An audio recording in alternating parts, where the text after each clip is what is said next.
Welcome to the Couple to Couple League Peakday Podcast, where we discuss fertility and natural family planning with our friends. Our guest today is Melayna Alisea.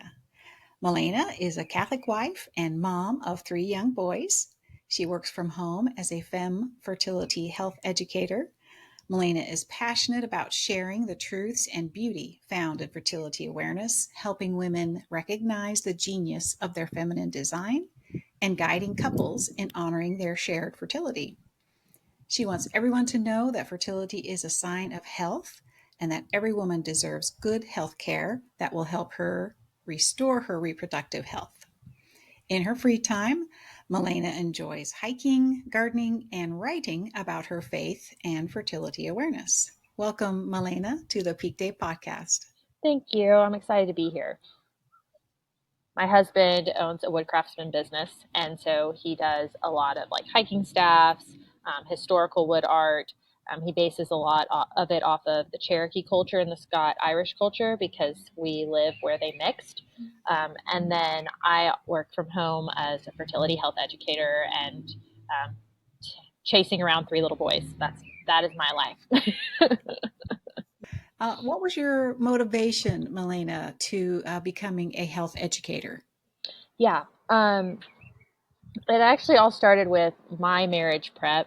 When I started going through marriage prep, I learned the Creighton method originally. And I had some pretty obvious signs of endometriosis, but I had just kind of accepted the fact that this was my normal, that painful, heavy periods, lots of PMS was my normal. Mm-hmm. And I started charting, and my Creighton instructor was like, this is not normal. And then she went further on to say, this doesn't have to be your normal, which was just really, really empowering for me that I didn't have to suffer through this all the time. And as I got treatment, I started seeing NAPRO doctors. NAPRO is the reason I've had 3 successful pregnancies. I just became more and more passionate about the fact that I should have known this a long time ago. I should not have been suffering with these horrible periods for so long, but that so many women deserve to know this stuff. And God just kind of threw it right in my lap. I had been discerning it for a while, and I was originally my career goals were to go into helping deaf education, and that's where I was headed, but I ended up having a nerve injury in my right arm that prevented me from interpreting and signing and stuff. And then all of a sudden, just a bunch of people started asking me about my knowledge of fertility awareness, and the opportunity to get certified just showed up. And it was just such a clear God path for me. So that's why I'm here now. So, looking at your experience, um, when do you think a woman should start charting? I honestly believe a woman should start charting even before she has her first menstrual cycle. I'm certified in Team Femme, and one of the things that we'll talk with girls about is even if you haven't had your cycle yet, you might be showing signs that there's some hormone activity going on leading up to your first cycle. And I feel like it's invaluable information that girls can have. If not before her first cycle, after, as soon as she starts menstruating, because when we get a cycle as women, it's just such a clear window into our overall health. It's a great health record to have. So, moving on to a woman who's a little bit older, has been charting for a while. Um, what are maybe some of the health issues that can be seen on a woman's chart? Yeah. So, especially when we're charting cervical mucus, there's cervical mucus gives us a lot of insight into our health and well being. Changes in cervical mucus can indicate infection, UTIs, yeast infection, STIs. We it's even been found that cancer cells can be detected through cervical mucus. So we might not look at your chart and be able to be like, oh my gosh, you have cancer, but we can say there is a sign of something going on here. We should reach medical management.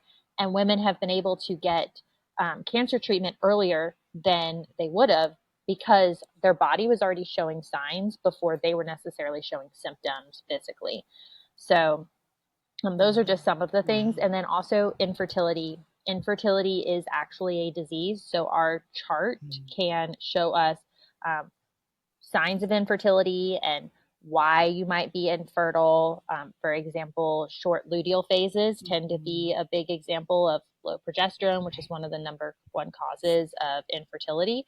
And then you can then go on to get treatment for all of these things that actually gets to the root cause of it. Right. So a lot of women think that in order to chart their cycles, they need to be regular. What do you say to that? That is a myth. That's one of those like fertility awareness NFP myths. I think that actually comes from the view that NFP is the rhythm method. I'm sure you've heard it before. You'll go to your doctor and that's what they think you're doing. When you say, oh, I'm practicing fertility awareness or NFP, they think you're doing the rhythm method. And the rhythm method, one, is not scientifically based, but also that works for people who have perfectly regular cycles, 28 days, day 14. But what we've learned is regular cycles, there's a wide span of what it means to have a regular cycle. But also, I would argue that people who aren't experiencing regular cycles need to chart even more than people who are experiencing regular cycles, because they can learn why and they can learn what's going on. Your website says that fertility is a sign of health and that every woman deserves good health care that will help restore her reproductive health. Why is that like so important for you that it's right there on your website? And can you expand on it a little bit? Yeah, I think it's so important to me because it was such like a revelation for me when I learned it for myself. I was just like, why did I not hear about this? And I find that it's the thing that I'm constantly talking about, even with random moms at the park. Like, oh my gosh, you were put on the IUD for a painful period. Hold on, let's talk about how we can actually get to the root cause of your problems. And because I believe that women deserve to be able to live their life to their fullest, just like everybody else does. But in our current climate, oftentimes women are like, I'm experiencing pain, I'm experiencing PMS, and our medical system just says, okay, let's get rid of the symptom. And even though they might be well intentioned, I don't want to put like I don't want to say that they are bad intentioned necessarily, but that's not the answer. Women deserve to be able to get to the root cause to benefit from the beauty of living through their cycle. I'm very big about cycle syncing. And when I learned that like my hormones affect my energy level, it helped me to be more gentle with myself and also helped me to show up as my best. And every woman deserves to be able to experience that. Also, the World Health Organization said that ovulation is a vital sign for women. So if ovulation is a vital sign, then our health system should be treating it that way, and women should be aware of how to detect that. They should be aware of how to check on that vital sign. Even secular couples who practice natural family planning just for their own reasons, not even religious, they have better marriages and a significantly less divorce rate just by practicing natural family planning. And then I also am a pretty firm believer that when couples practice natural family planning, they are able to live out the pro-life call even better because you get all of this insight. Like for me, I struggle with really low progesterone and short luteal phases. And I know for a fact that two of my children probably would not be here if I did not practice NFP and seek NAPRO treatment because of what I saw in my chart. And so that has allowed me to care for my children from the minute, like even before I knew about them, just taking care of my body and being pro-life and a steward of that little soul, even when they're little microscopic beings. So I think that the knowledge you get from NFP just really helps you to live out that pro-life call. What do you think the consequences are of society's view of fertility and the contraceptive mentality? Yeah, we can see some of the relational consequences in the fact that couples who practice contraception have a much higher divorce rate. Spiritually, I think it really it affects our relationship with God when we have this contraceptive view because we're viewing our fertility as a burden or as something that's broken. And this is how God made us. So if we see a really important part of our design is broken or burdensome, that affects how we view ourselves and how we view how God created us. Emotionally, not even just, so this is turning more towards the hormonal contraceptive side of things, but we know that women who are on synthetic hormones have a higher rate of depression and anxiety because they're not having this healthy natural fluctuation of hormones that their bodies are designed to have. And Right. I think that, well, we know when couples choose to use contraception, when they choose to fall into that, they're saying to each other with their bodies and with their full actions, like, I love you, but I don't love your fertility. I want all of you, but I don't want that part of you. I I accept you, but I don't accept your fertility. And whether they're verbally saying that, it does have ramifications in a couple's physical, emotional, and mental well-being. So, in your bio, you use the term shared fertility. Can you explain what that is and why it's an important term? Yeah. Shared fertility is the fact that none of us are fertile on our own. It's like the most basic foundation of it. If a man is not fertile on his own, he cannot just spontaneously reproduce. And the same for a woman. You need the male and the female factor to reproduce. But going beyond that, when we're talking about practicing NFP, when we're talking about charting, um, I firmly believe that the couple needs to do this together. The woman can do the observations and she can do the charting. I mean, I don't use a paper chart right now, so I'm kind of doing both. But I usually recommend for my couples who are trying to live out their shared fertility through NFP that the man does the charting. So the woman observes, and then at the end of the day, she tells the man what to put on the chart, because that's this daily reminder of, this is not just the woman's job. This is not just the woman's fertility. The man is always fertile. The woman's only fertile a short period of the time. So it's our fertility together Mm-hmm. that we are looking at when we are charting. And then being able to acknowledge that beauty helps you to discern as a couple, like, are you called to try for another baby? Are you called to just do whatever? Are you called to try to avoid? And it helps it to be this constant communication between the couples when they look at it from the lens of, we have a shared fertility. Because again, it doesn't end up being all on the woman, Mm-hmm. and the man doesn't feel rejected when she says, nope, we're avoiding, so not today. They're already in sync with that. Melayna, you mentioned that you have spoken at marriage prep retreats and events. So, what are the challenges that you see um, when you're talking with engaged couples? What are the challenges that they see when they are thinking about natural family planning or learning or using natural family planning? I would say the challenges that most come in are when couples are either already living together or have already been sexually active. They haven't really practiced, they've Mm. already been using contraception. And then to tell them, hey, the church teaches that you should practice natural family planning. Sometimes couples just, especially if they're not required to complete a course, they're just going to like roll their eyes and just say whatever, and we're not going to do that. And they're missing this whole like beautiful side of why the church teaches what it teaches and all of the benefits that come from it.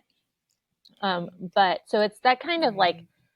that already having that mentality of, we don't want to do this, we're not really open to this, we've Mm-hmm. never practiced abstinence before, why would we do it now when we're married? That's the big challenges that I Mm-hmm. see with engaged couples. Are there moments when you're, teaching these couples that all of a sudden they have this look on their face like, oh, maybe this is something that can be done successfully? Yeah, even thankfully, I've even had this experience just giving the introduction NFP talk, not even diving in, and Mm-hmm. it's partly because of my personality. I'm very upfront. I'm like, we know that women on synthetic hormones are producing pheromones that are different. So you, like the man, might not actually be attracted to her pheromones if she comes off of this when y'all want to have a baby. Or the woman, they found that she's Yeah. normally attracted to different men when she's not on synthetic hormones. And so, like, just like Mm-hmm. I'll like just throw out little facts like that are scientifically based, and it's this like Right. light bulb goes off in their heads of, oh, wait a second, the church might actually have something going here. And it's just this good reminder of good science and good faith Yeah. always go together. Can a woman successfully use natural family planning while she's going through postpartum and perimenopause at the end of her fertility cycle?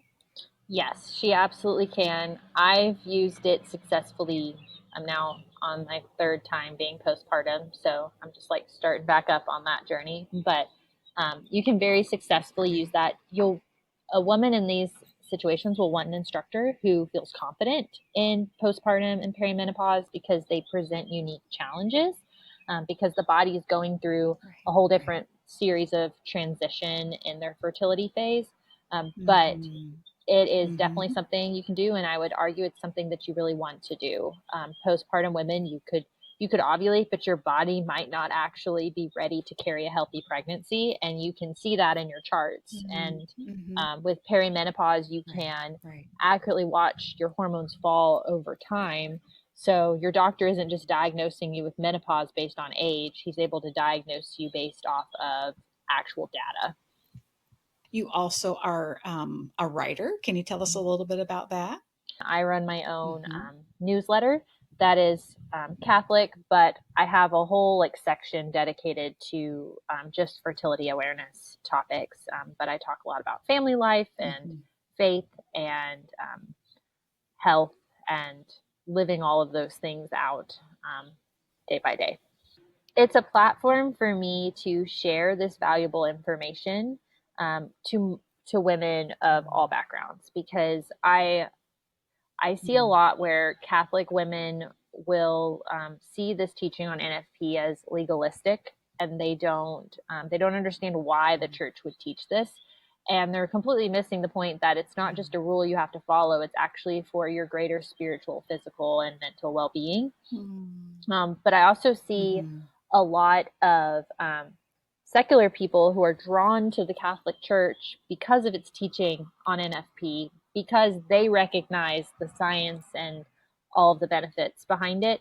So when I write about it, I'm able to Right. share my passion and share my knowledge, and I'm able to reach all these different groups of Mm-hmm. people, no matter where they're at. Mm-hmm. So it's kind of Mm-hmm. a ministry for me, but it's also like, regardless if you're Catholic or not, you Right. deserve good health. So here's that information. Right. Right. Have you received any kind of feedback from any of the things that you've written? Yeah, I do get lots of comments on the things that I write, and I have found Mm-hmm. that I've started teaching quite a few people who aren't Catholic solely because they're wanting better treatment for PMS, and they want to know where to start. And oftentimes, how do you start? You Mm-hmm. start by charting and having that record. So I found Right. that because of my writing, because of this platform that I have, I'm able to reach people Right. all over the place and get them started on learning how beautiful their body is. So, what is one thing that you would love to see improve in the area of women's fertility health? I would love for this knowledge and respect for NFP and fertility awareness to be just like common knowledge, especially in the medical field. I Mm-hmm. live in a rural area. I'm limited on the OBGYN midwifery care that I can have. And so I go to an office that I Right. really do love. They have some midwives, some OBGYNs, but a couple people that I saw in that office, they just have no knowledge of fertility awareness. They're very knowledgeable people, but Mm-hmm. they're completely shocked when I say that I don't want to use birth control and that I feel confident in my family planning abilities. I had one Right. OBGYN who I'll work outside of them with NAPRO to help me with like my progesterone deficiency. And when I told them that I was Right. taking progesterone, they tried to argue with me and say there was no research on it, which there's so much research that thankfully I was able to send them. But the fact that like they were telling Yeah. me that and encouraging me to go off this bioidentical progesterone that was literally helping me to stay pregnant with my baby was just shocking to me. And Right. I have another one who's a Wow. little bit more knowledgeable about fertility awareness. She trusts my Mm-hmm. ability to track, but um, when I was Mm-hmm. explaining to her things like, "Oh, I haven't noticed any hormonal activity yet for a period after my at my 6 week postpartum checkup," she had no idea what I Right. was talking about. She's like, "How can you detect your hormone activity before your period?" And I was kind of baffled. I was like, if Wow. I know this and I don't have a doctorate in female medicine, then you should really know this. So Right. Oh. that would be my number one change, is that everybody was supportive and understood the Right. value of charting Mm-hmm. and fertility awareness. What role does nutrition play in a woman's fertility? That one of the things that I do with my clients is I will ask them to make note of um, like their nutrition habits, because our hormones Mm. are built by our nutrition. And so if somebody is really struggling in a Mm. hormonal area, or seems to be really struggling ovulating, and like they can't really pinpoint why, or they're waiting to see a NAPRO Mm-hmm. doctor, one of the first things that I'll do is I'll say, okay, let's make some changes in your health habits, starting with your nutrition. Are you eating Mm. all of the macronutrients? You're not on like some diet Mm. where you restrict yourself, are you? Because if you are, you could be Mm-hmm. preventing your body from building up healthy hormones. Are you getting adequate sleep?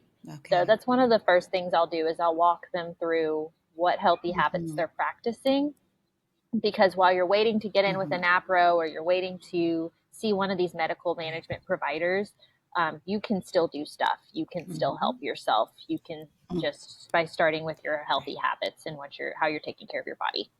Thank you so much, Melayna, for speaking with us on the Peak Day podcast.